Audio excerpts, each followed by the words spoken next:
Сегодня на отвесной скале на том месте, где когда-то высился восьмиугольный величественный замок Данбар, стоят руины. Однако и в остатках строения можно разглядеть часть стен и ворота, которые ведут к основным комнатам замка. На воротах виднеются гербы XIV века, треугольной формы герб с изображением льва, вставшего на задние лапы, и с каймой из 8 роз. По правую сторону от него расположены гербы клана Брюс, по левую — острова Мэн. Всем большой привет! Мы находимся в городе Данбар, графство Восточный Лотиан.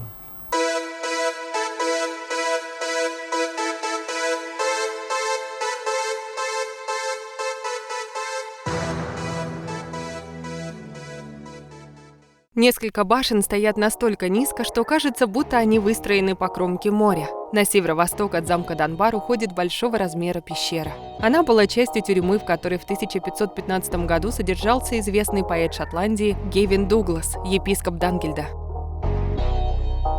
Город Данбар находится на побережье Северного моря в Восточном Лотиане, примерно в 30 милях к востоку от Эдинбурга. Город славится солнечной погодой, изрезанной береговой линией и привлекательной сельской местностью. Он погружен в историю и был одной из самых важных шотландских крепостей в средние века. Его разрушенный замок, охраняющий городские порты-близнецы, когда-то укрывал королеву шотландцев Марию, когда она бежала из Эдинбурга после убийства Риццо.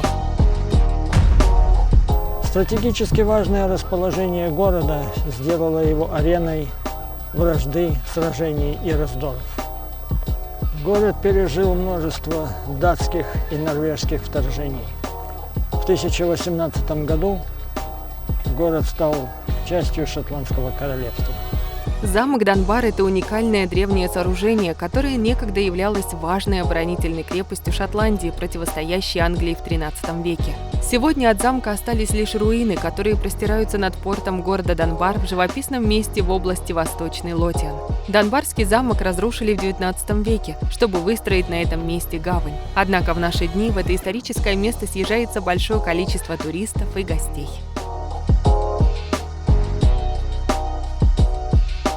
Территория, на которой расположена крепость, была заселена древним кельтским племенем Ватадинов. В V веке ими здесь было основано королевство Гададин. Название Данбар пришло из бритского языка. Уже в VII веке замок Данбар высился над морем. Ему отводилось важное стратегическое значение в период, когда на той территории, где сегодня находится юго-восточная Шотландия и северо-восточная Англия, было образовано королевство англосаксонов Бёрница. На русском языке принято называть Берниция. Крепость Данбар в период Средневековья принадлежала королевским вассалам из Нортамбрии. Когда король Нортамбрии изгнал святого Вильфрида, архиепископа Йоркского, то стены замка служили ему тюрьмой. Полностью крепость была сожжена в IX веке шотландским королем Кеннетом I. Примерно в 1070 году графом Гаспатриком, одним из последних в Нортамбрии, заложен был первый камень здания крепости, которая сегодня осталась от замка Данбар. Этот замок достался ему от шотландского короля Малькольма III, который преподнес эти территории королю в дар после того, как Гаспатрику понадобилось убежище после его побега из Англии. Графы Данбар владели замком на протяжении нескольких столетий. В 1457 году крепость вновь была разрушена, чтобы ею не завладели англичане. С 1433 года замок Данбар принадлежал королевской династии Стюартов. Мать Марии Стюарт, Мария де Гис, в период с 1550 по 60-е годы расширила границы крепости. Жизнь Марии Стюарт, королевы шотландской, тесно связана с историей крепости Данбар. Определенные события ее жизни привели молодую королеву в эти окрестности. 11 марта 1566 года в стенах замка Мария появилась после того, как вынуждена была бежать сюда, проделав путь верхом на лошади 5 часов. Событием, спровоцировавшим ее побег, стало убийство Риццо во дворце Холлирут, которое спровоцировал муж Марии лорд Дарнли, а исполнили лорды конгрегации. На этот момент времени Мария была беременна сыном лорда Дарнли, в будущем ставшего Джеймсом VI шотландским. Сам лорд Дарнли, попросив прощения у жены, сбежал, так как боялся, что последствия его предательских действий по отношению к лордам после убийства настигнут его. Мария Стюарт, сплотив своих сторонников в Данбаре, через неделю после этих событий вернулась в Эдинбург, когда убийцы уже бежали в Англию, отыскивая там убежище.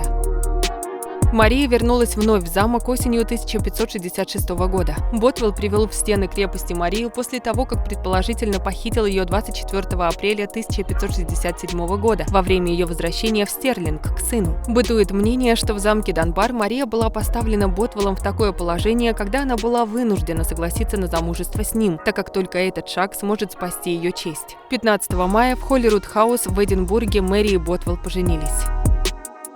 Сочувствующие королеве Марии поговаривали, что Ботвелл, который спровоцировал убийство лорда Дарнли и жаждущий всевластия, изнасиловал ослабевшую королеву. Его главной целью было превознесение себя над знатью. Однако те, кто поругал Марию, сходились во мнении, что между Мэри и Ботвеллом была заключена сделка, по которой была придумана история с изнасилованием для того, чтобы скрыть связь между молодой королевой и тем, кто убил ее мужа. Однако истинные причины тех событий, скорее всего, находились посередине. В найденных письмах шкатулки, признававшихся обычно поддельными, обнаружился брачный договор, который был подписан Марией 5 апреля 1567 года. В других письмах, которые Мария писала Ботвеллу после его сообщения ей о том, что он желает похитить ее и женить на себе, говорится, что данный шаг является самым лучшим для того, чтобы Мария смогла восстановить свои ослабевшие позиции. Так как силы Марии на тот момент были слабы, она согласилась на предложение человека, всю жизнь который был верен матери Марии и ей самой, при этом также имевшей власть в Шотландии. Дворяне из Шотландии, сначала поддерживавшие брак Марии и Ботвелла, вскоре изменили свое мнение и подписали облигацию, согласно которой Ботвелл должен был быть свергнут. Мэри и Ботвелл бежали из замка Бортвик, однако вскоре их окружили и вновь вернули в крепость Данбар. 15 июня 1567 года ими было собрано восстание войск, шедших против дворян на Карбери-Хилл.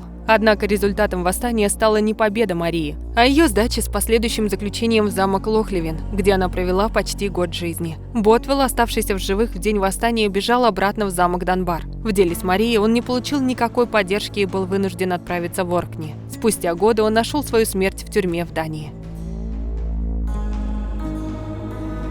Сегодня на отвесной скале на том месте, где когда-то высился восьмиугольный величественный замок Данбар, стоят руины.